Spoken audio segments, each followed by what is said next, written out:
To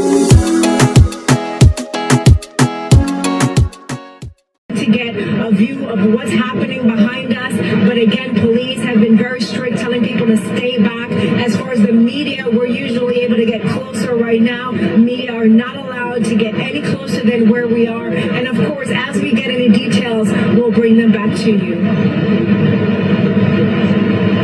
Any word of any evacuations as of right now? Christine, from what we hear, there were some people that were rescued earlier. How many people, we're still not sure. If there are people still trapped, we're still not sure. We're waiting on those updates to come in. And as of right now, we're getting bits and pieces of information. And so we're not clear on how many people were rescued and if there are any more still inside. All right, Alicia, breaking news happening in Lower Manhattan that we're going to continue to follow here during the next 90 minutes of our broadcast this afternoon. Right now, joining us on the phone is Lieutenant Mike Giroux from the Yonkers Fire Rescue.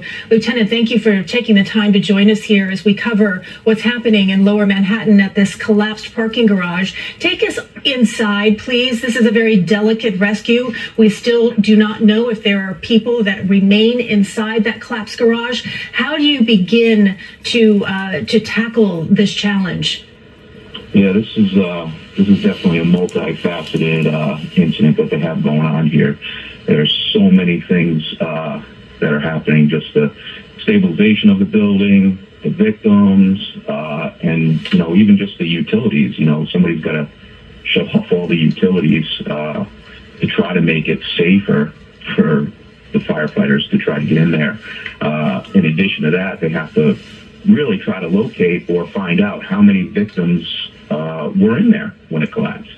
And I think that's going to be the hardest part of it. And Lieutenant, you would expect, Christine was starting to get at the question there, would there be evacuations? I mean, we've got Pace University apparently directly across one of the streets or across the way here. You've got all kinds of businesses. It's the Wall Street area. There's even residential. It's a densely packed Lower Manhattan neighborhood. What is your assessment of that, of the situation there?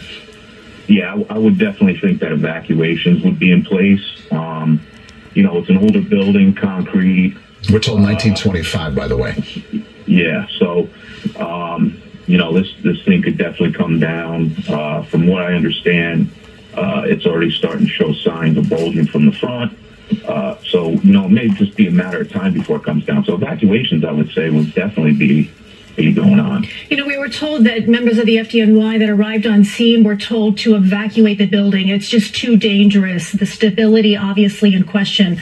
So could you please describe the tools that they locate these victims? Or, do they just go by, eyewitness, talking to other employees to see who's accounted for? If you're not allowed to get on the inside, how do you find the victims that are trapped from the outside?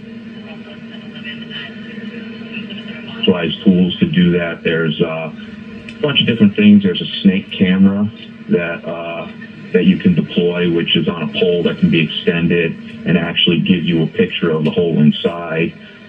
There's also, we have the thermal imaging cameras, which are also a great tool where you don't necessarily have to go inside the building. You can go to the opening and you can scan and it will pick up the heat signature.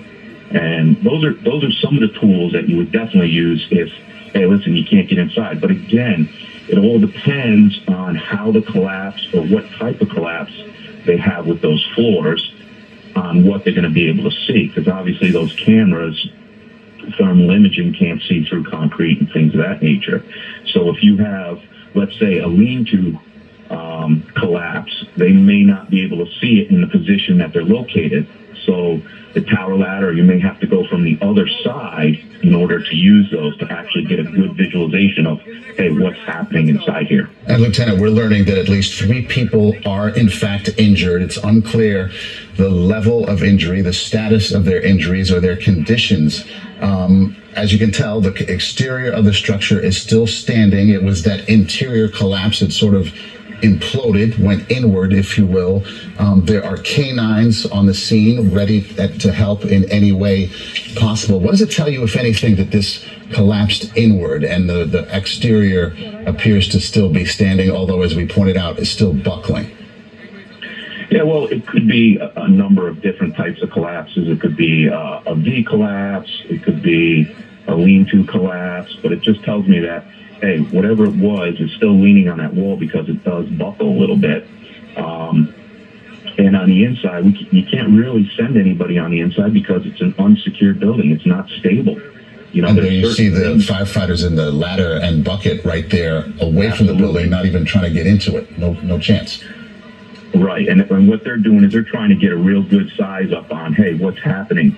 There's other devices they can do, and I'm sure, listen, FDNY does this a lot. They have the resources, they have the technology, they have the manpower to handle situations like this. I'm sure they already put transits on the building to see if it's how much it's moving and is it still moving. I'm sure you can put other devices that we have that go directly on the building, whereas if it picks up a vibration or moves, it'll alarm. So I'm sure they have all that in place, and I'm sure the evacuations are already done. They probably already killed all the utilities, the water, the gas, the electric. So, you know, I think they know what they're doing. Lieutenant, stand by 1 minute because I do want to address this new information that we're getting via a tweet that was posted by Pace University, an accredited account, I should mention here, that they're advising that all classes at the New York City campus, 33 Beekman and 161 William, have been canceled, and also the buildings have been evacuated, and also accommodations now being made for our residential students, which clearly means that there were some students living in this area and that will need to seek immediate alternate accommodations while this situation unfolds here this afternoon. But I just did want to mention that to those folks that may be watching that either attend Pace University or have a family member that attends Pace University.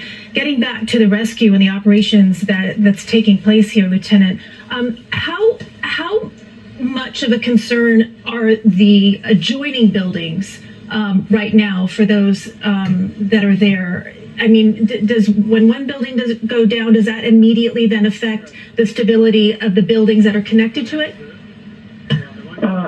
If it's connected, possibly. I mean, again, it depends on the construction, how they were constructed.